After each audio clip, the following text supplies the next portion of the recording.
Banyak orang melihat profesi lawyer dari sisi materi semata. Padahal, banyak kualitas harus dimiliki untuk menjadi seorang pengacara yang tangguh dan handal. Ikuti bincang-bincang Man Obsession kali ini bersama dengan salah seorang pengacara senior, Bapak Julius Rizaldi, untuk mengupas lebih dalam tentang profesi ini. Selamat pagi Pak Julius, terima kasih sudah meluangkan waktunya untuk Man Obsession mewawancarai Bapak di tengah kesibukan sekarang ya Pak ya. Iya, Bu. Kita mau tahu nih Pak Julius, kan udah pengacara senior ya Pak ya. Alasan Iya. Bapak dulu berkarir sebagai pengacara itu apa sih Pak? Apa motivasinya? Saya waktu itu masih di SMA. Kemudian saya kerja di kantor pengacara Profesor Dr. S. Sudargo Utama. Ibu ingat nggak orang? Udah almarhum tapi. Nah, saya waktu itu bagian admin. Kalau ada waktu luang, saya buka-buka berkas. Saya ada tertarik dengan penegakan hukum. Waktu itu penegakan hukum di tahun 69 dengan tahun-tahun sekarang ini di tahun 69 tuh kaidah hukum tuh masih bisa ditegakkan. Bukan berarti sekarang sudah tidak ditegakkan, tapi kan kita sama-sama tahu ya Bu ya. Ya. Nah, jadi mulai tertarik, kemudian saya masuk sekolah hukum di Universitas Indonesia. Saya tamat sarjana hukum. Saya ikut setelah saya melihat berkas-berkas, saya tertarik karena di situ ada dalil-dalil yang memang itu tahun 81 saya lulus di UI, 83 saya jadi pengacara dengan SK Menteri. Itu dari tahun 83 terus mendirikan Julius Rizaldi pada tahun 88 itu dorongannya apa Pak? Karena saya melihat kalau saya berdiri sendiri kan saya bisa lebih mandiri dan saya bisa mengeluarkan pikiran-pikiran saya. Makanya saya ngadep ke Profesor Gotama. Saya bilang bahwa saya mau mundur. Prof saya bilang begini, Julius sudah lupakan sejarah, tapi tidak apa-apa, untuk kemajuan Julius saya ikhlaskan untuk berdiri sendiri. Makanya mulai saat itu saya berdiri sendiri. Sampai sekarang ini saya juga masih sedikit aktif, tapi karena saya ada pegang jabatan di Lembaga Bantuan Hukum juga, Bu. Di waktu umur saya sudah 72 tahun ini, saya melihat banyak orang-orang yang membutuhkan pembelaan, tapi dia tidak punya uang. Maka saya mendirikan Lembaga Bantuan Hukum yang bernaung di dalam gereja yang saya ikutin. Jadi saya bergerak di law office saya dan di LBH Healing Movement. Pak Julius kan udah sebagai pengacara senior ya Pak ya, banyak melintang di dunia lawyering. Ada nggak sih Pak kasus yang paling sulit yang pernah Bapak hadapi itu, terus gimana cara Bapak mengatasinya? Saya pernah ada beberapa kasus, tapi saya ambil satu kasus saja. Yang notaris dilakukan sumpah pocong. Ibu pernah dengar nggak? Iya, iya. Itu pada saat saya berumur 45 tahun. Notaris itu dianggap melakukan pemalsuan akte. Tetapi saya bisa membuktikan bahwa dia tidak memasukkan akte. Tapi kalau lawan bilang dia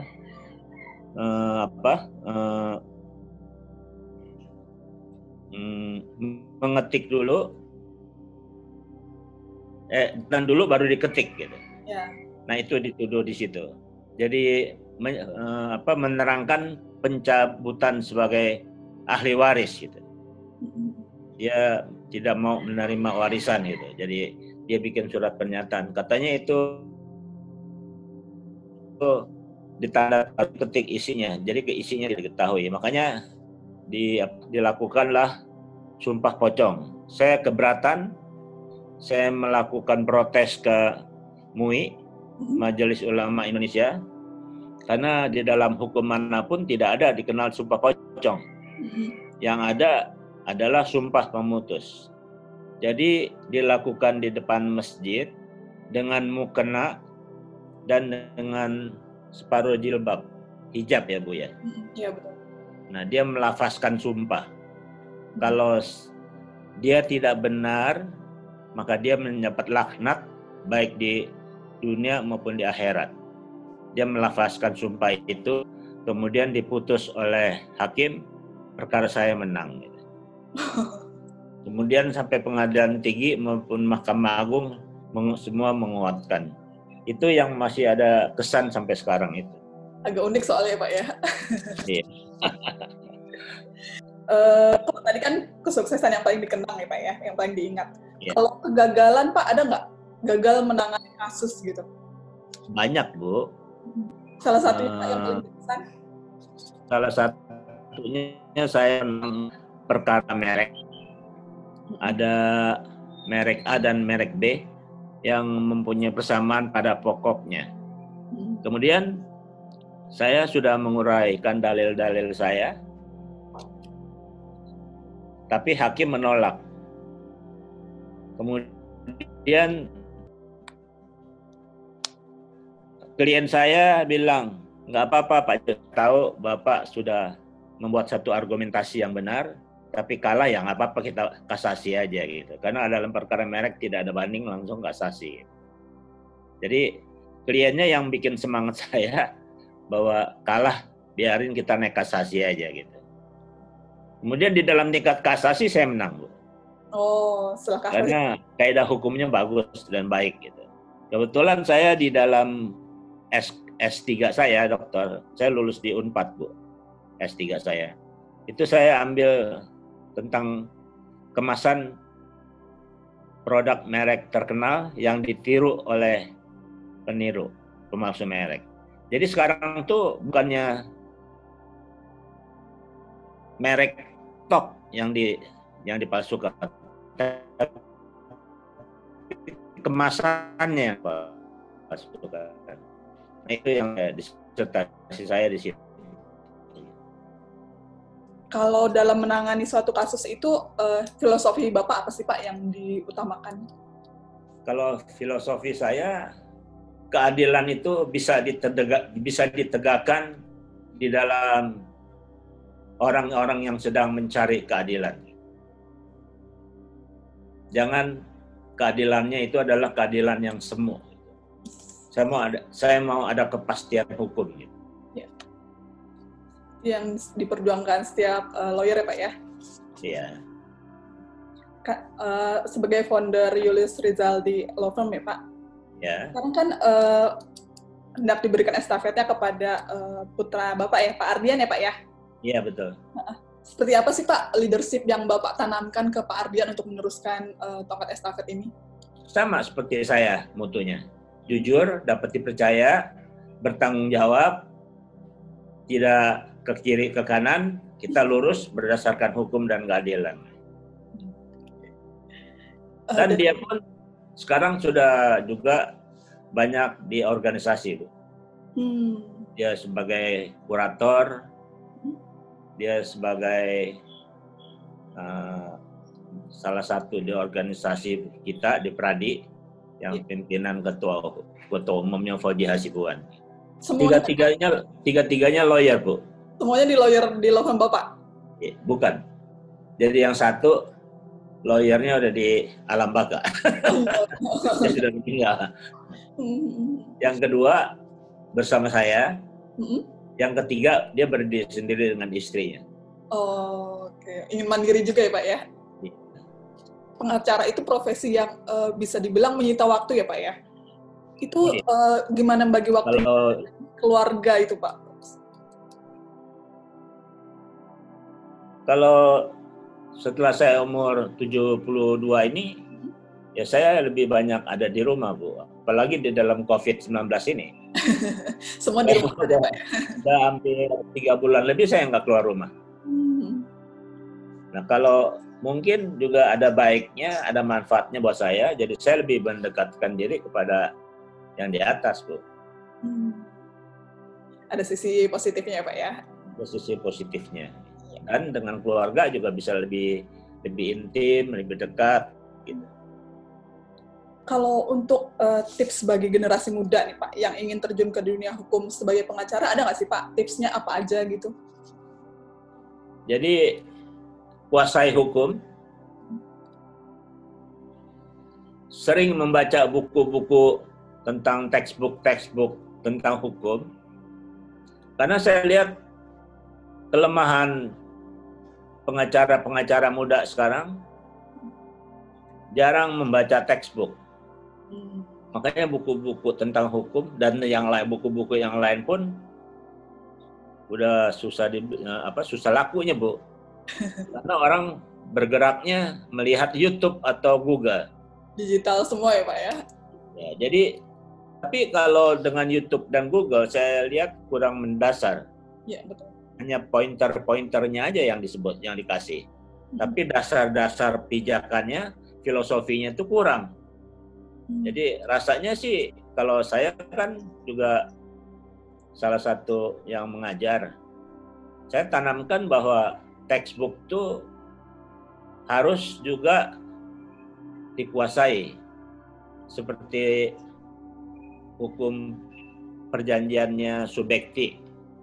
Itu walaupun orangnya udah almarhum, tapi bukunya masih tetap berbobot. Sampai saat ini pun saya pakai dasar hukumnya itu, bukunya tuh Subekti kalau untuk perjanjian. Untuk acara perdatanya juga ada yang bagus, Yahya Harhab, bekas mantan hakim agung. Kalau untuk tokoh inspirasi ada nggak, Pak Julius punya nggak satu tokoh yang Bapak kagumi mungkin di dunia lawyering ini? Yang saya kagumi adalah prof saya sendiri, Bu. Profesor Mr. Dr. Sudargo Gotama almarhum. Kalau tidak ada dia, tidak ada saya seperti sekarang ini. Jadi jasanya itu tidak terbalas. Dia yang membesarkan saya, dia yang mendidik saya, dia sebagai guru saya, dia sebagai ayah saya.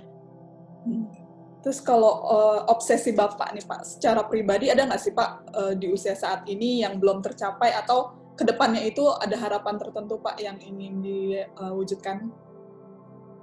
Kalau harapan saya di dalam dunia hukum sekarang ini kan sudah mulai ada rem darurat. Tapi kadang-kadang dia masih belum. Nah, yang saya harapkan satu saat kepastian hukum ini bisa terwujud dengan sempurna. Banyak orang-orang yang tidak mampu, yang kita harus bela, yang sebetulnya hukumnya kuat. Biasanya tuh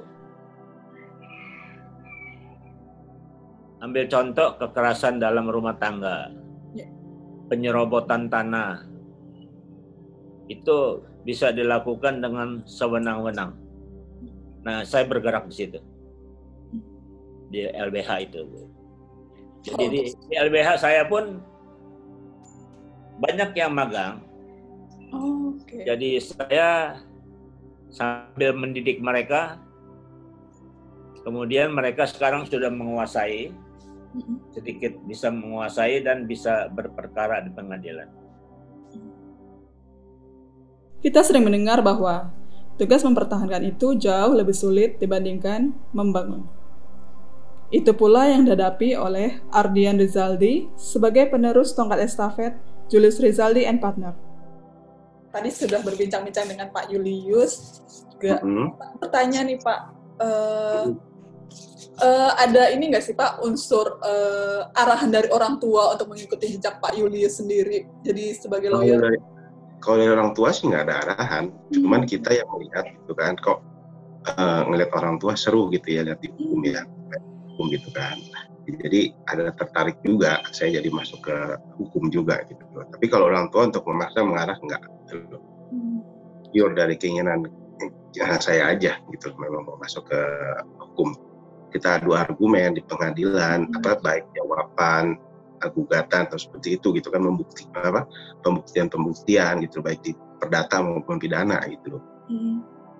Kalau untuk menghadapi krisis masa pandemi sekarang ini dan menyambut era new normal kan ya Pak ya, profesionalisme lawyer itu kan diuji secara mental juga ya. Beliau di waktu luangnya sekarang lebih sering ke LBH. Kalau Pak Ardian sendiri gimana Pak? Tetap saya juga bantu. Masih di juga ya? Dari 2012 ya, udah mulai bantu juga. Nah, jadi ada dua gitu, kalau yang nggak mampu kita ke LBH, atau yang mampu kita di sini. Cuman ya kadang-kadang gitu Bu, orang mencari keadilan juga kadang-kadang suka bermain-main juga dengan ketidakmampuannya gitu kan. Ternyata ujung-ujungnya dia mampu gitu. Nah kita kan juga jadi bingung, kadang-kadang mampu tapi maunya murah kan gitu ke sana. Cuma rata-rata kita kadang-kadang nggak ketemu SKTM-nya gitu. Surat keterangan tanda tidak mampunya itu kadang-kadang ya kita mau gimana ya, namanya kita bantu orang ya kita bantu. Gitu. Tapi tarifnya tetap jauh lah dibanding kita gitu. Kalau untuk obsesi Bapak nih secara pribadi maupun karir itu apa sih Pak? Kan melanjutkan Julius law firm-nya udah pasti nih. Ada obsesi lain nggak sih Pak? Obsesi lainnya kepingin kalau penegakan hukum di Indonesia tuh benar-benar ditegakkan gitu loh, maksudnya. Obsesinya sih pengennya seperti itu, di benar-benar ilmu, benar-benar fakta yang ditonjolkan seperti itu loh.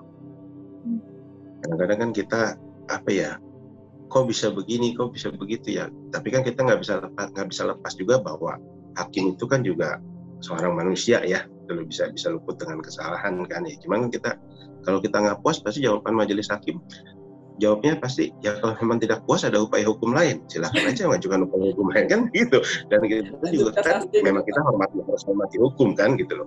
Nggak boleh komplain di media, nggak boleh komplain di apa ya, kita harus kita hormatin. Ada tingkat yang lebih lanjut lagi, misalnya di PN ke pengadilan tinggi, kalau kalah itu nanti bisa ke Mahkamah Agung. Gitu. Nah tapi kadang-kadang itu juga yang menjadi beban sandungan kita para lawyer nih, tahu misalnya kita kuat datanya, buktinya gitu kan, udah kita menang di pengadilan negeri, kadang-kadang lawan juga mengajukan banding gitu loh. Dia kalah di banding juga diajukan lagi ke kasasi Mahkamah Agung, supaya apa, ngulur waktu gitu. Sebenarnya kan tujuan itu, atau enggak mungkin ya kita nggak tahu ya ada apanya gitu, mungkin ada tidak kepuasan atau apa. Karena kan masing-masing orang kan pasti kalau udah sampai ke ranah pengadilan kan berasanya dia yang paling benar kan gitu loh. Tapi kalau dari kantor kami sih, terutama Pak Julius ya ngajarin Papa tuh, kalau bisa klien berdamai ya pasti berdamai dulu. Buat apa kalau kita pengadilan? Karena kalau pengadilan yang menang jadi abu, yang kalah jadi arang. Dua-duanya nggak ada yang menang, dua-duanya kalah kan gitu loh. Itu sih dari yang dari Papa. Oke Pak Ardian, terima kasih atas waktunya sudah menyempatkan untuk main Obsession. Semoga Julius Rizaldi Law Firm-nya juga semakin sukses ya Pak ya. Amin, makasih. Terima kasih Pak. Selamat beraktivitas kembali Pak Ardian. Terima kasih.